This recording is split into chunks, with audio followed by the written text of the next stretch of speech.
Afternoon. I'm Dougie. I'm with Ash. He's my big hitter. Um, yeah. Tom Harrison House, as it says there, we're a specialist residential addiction treatment centre, focused on armed forces, veterans, serving personnel, and emergency services workers. The project was first incepted some 10 years ago, and it was in response to a significant number of men who were dropping out of day treatment here in Liverpool. Further research and follow-up basically found out that most of those were armed forces veterans who were struggling to engage in that particular treatment setting. So as such, Tom Harrison House has created a treatment environment that overcomes many of the barriers that we've been talking about in terms of armed forces veterans and personnel asking for help. I was introduced to this unique space at Tom Harrison House when I came to do an organisational review and a treatment refresh back in early 2019. I've only got time really to focus on honour, hope and healing, because that shines through in everything we do.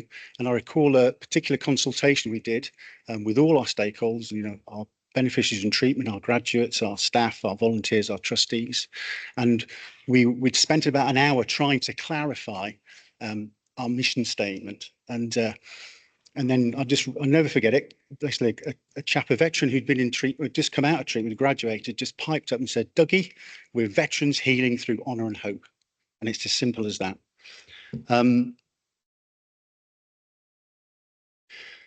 Another key principle for us is, and you've heard it before, is genuine collaboration and partnership.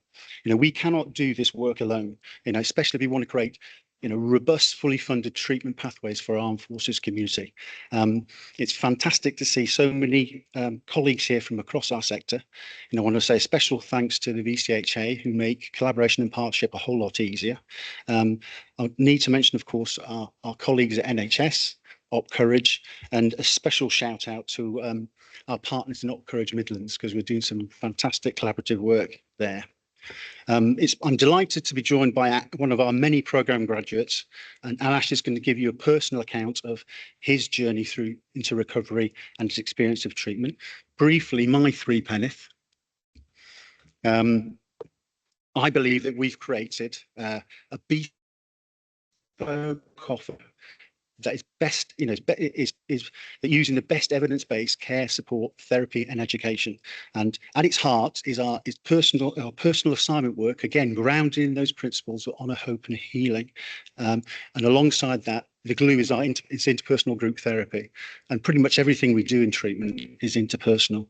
That is all complemented by a comprehensive range of sensory and wellbeing activities, from equine therapy to mindfulness, from breath work to cold plunges, anything that's going to help our beneficiaries do that inside job, that head, heart, soul process of into recovery. We utilise as best we can within the programme.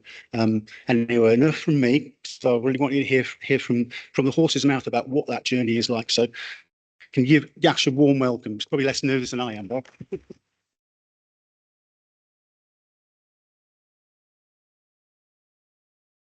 Sirs, moms, ladies, gents, I'm Ash. Sorry if I get a little bit loud. My hearing's not that good, and I might be a bit loud in the speakers and that.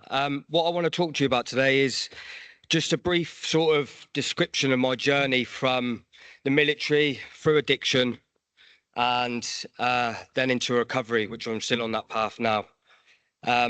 So I'll start off with my military background. I served 14 years in the army. With the 9th 12th Royal Lancers, but we then became the Royal Lancers. And then I spent the last portion of my career with the Household Cavalry Regiment, Blues and Royals. Served in Germany and hit my military career hit the ground running, really. I played football straight away from a regiment and then went on to represent the army at every level in football. Received recognition from certain individuals. At the time, it was the CGS, Sir Lord General Dannet, and at the time, Prince Charles, which is now the King, for my football within the army. I then went on to, can't say an error a lot, I know. I went on to complete many military courses, snipers in Germany, various commander courses, and then finishing off with a high sought-after qualification in the Armoured Corps, which was my regimental gunnery instructors. I then went back to RD, which was in Bulford at the time with the Blues and Royals, and was starting to deliver gunnery camps to the regiment. This is 8 years after my last tour in Afghanistan, which was 2011 Herrick 14, where I had certain traumatic events happen. My PTSD, complex PTSD, hit me 8 years after, out of the blue, really, and I didn't really understand it at the time. I was waking up in the middle of the night, wet in the bed, married for 10 years with 2 children. It just that sort of stuff hit me out of the blue. I was having nightmares, waking up like I'd been in a bath covered in sweat, and then very sort of scared, anxious, walking around, expecting things to happen to me, and just sort of hyper vigilant all the time. I'd gone through after Afghanistan quite a good career, didn't have any issues at all, and still had the thoughts and images that happened in Afghan all the way through that, but they didn't affect me. So it was quite strange to have that hit me 8 years after. And then from that point, I engaged with DCMH, and I was then started to be filtered out of the army. In that meantime, learning that I was going to be discharged from the army, I had a suicide attempt. My marriage broke down, and then I went on to be sectioned 3 times. So at the end of my military career, and then filtered back into civilian street in my hometown, which I escaped as a 17-year-old, in a tiny room up in my nan's house. So I'd gone from quite a prestigious character within the regiment to now some little lad living in his nan's house upstairs. And that's where my addiction sort of took off. I started going out on the weekends, which you do in the army anyway, but I was sort of trying to mask my situation then, trying to fit back into the crowds I got on with as a kid. And I can remember it to this day. I was offered a line of cocaine. That was my choice of drug of choice, sorry. And that became my best friend very quickly, really, to deal with the PTSD. It started off with little sessions of taking it once a weekend, then it filtered into every weekend, and then I went quite rapidly, very quickly, into a full-blown addiction of 7 to 10 grams of cocaine a day. I got my my pension payout, which was £68,700, and I snorted that in 3.5 months. So once you'd been taking that drug in that quantity for that short period of time, I then needed to find ways to fund that habit. So I was declining myself very rapidly in society, and I'd gone from this sort of prestigious person in my family's eyes and those of the public to now someone you wouldn't want to be near, or you wouldn't want to speak to. It affected my body in many ways. Loss of circulation to my right foot. My right foot's a different colour to my left one. Various holes in my septum from my nose. My nose is split in 2. And the list goes on, really. You can see with my hair was falling out. I had bald patches due to the intake of cocaine. And it led to my brother, who was serving in the artillery at the time, his BSM, Battery Sergeant Major, getting in touch with him, hearing about what I was doing to myself. And he recommended Tom Harrison House, which I hadn't heard about. I was from Tavistock in Devon. Tom Harrison House is based in Liverpool. And I didn't really want to go and get myself better at that point. I had a failed suicide attempt, and I had made peace with the fact that I could maybe sniff myself to death. I felt that I'd failed myself and everyone around me, and I wasn't even good enough to be able to take my own life. So I just thought the easy way is to sniff as much as I can, and I won't wake up one day. After a lot of fighting back and forth with my family, they finally got me to get in touch with Tom Harrison House. The big thing for me with Tom Harrison House initially was it wasn't put on myself to get me there. All I had to do was get on the phone, admit I was helpless, and admit that I needed help and that I will try when I get there. And they took care of of the rest. Many other services I tried to initiate or get involved with, if I had missed a phone appointment or things were put in place for me to step up to the mark and me make sure I'm accountable for this whilst I'm in full-blown addiction, which does not work whatsoever. All you're going to do is just deter the person to even engage with yourselves. I got to Tom Harrison House and I was hit immediately with the overwhelming sort of welcoming from the veterans community, something I'd been missing. And it was a strange environment. It was a bit like a regimental environment again, if I can think of it.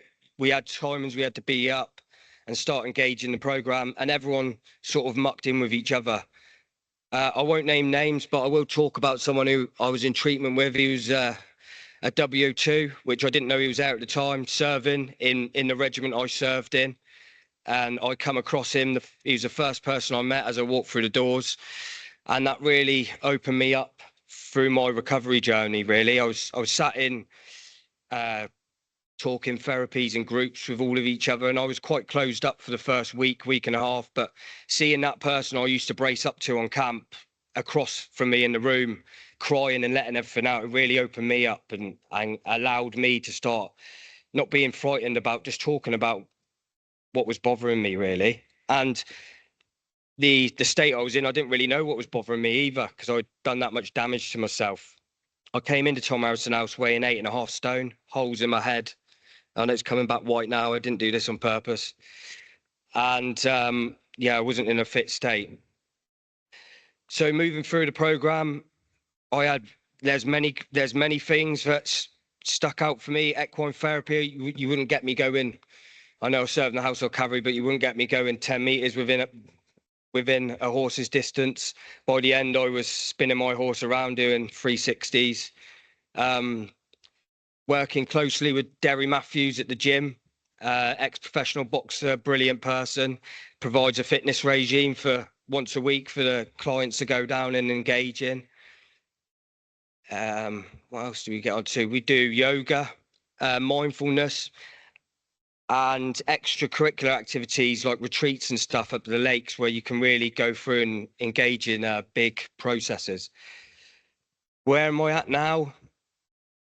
I've got honour, hope back in my life. I've got a lot of self-belief. I feel like I'm back to as I was in the army, a very confident, competent soldier. I feel like I'm starting to gain that back in my life. It is a struggle every day. It will be with me for the rest of my life, addiction. I will have to fight that good fight, but I feel welcome again. No matter how I turn up in the day to Tom Harrison House, sad, angry, pissed off, happy, they accept me for who I am, and they have the skills to help me through anything. It's all experience, really. The one thing I'd like to highlight is they have all this structure and all these ways of helping you out, but what they don't forget is, and they really make you feel it as well, is every individual is an individual and their path is not the same to anyone else that comes through.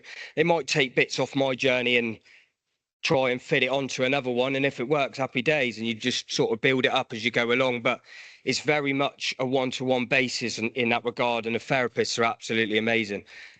I'll round it up here. I just want to say a massive thank you to all the staff there, Dougie, the team, Paula, a remarkable lady, and other people who connected to Tom Harrison House, who also helped the veterans community in Liverpool. The EITC, Nikki and Carly are down at the front there. They did remarkable work for veterans, all backgrounds with football and other activities going on. And yeah, I think I'm back to playing football. I play for the England Vets team. I've just completed a triathlon and I'm about to start next week on a fight camp ready to box for the Everton Football Club. So yeah, thank you for your time today.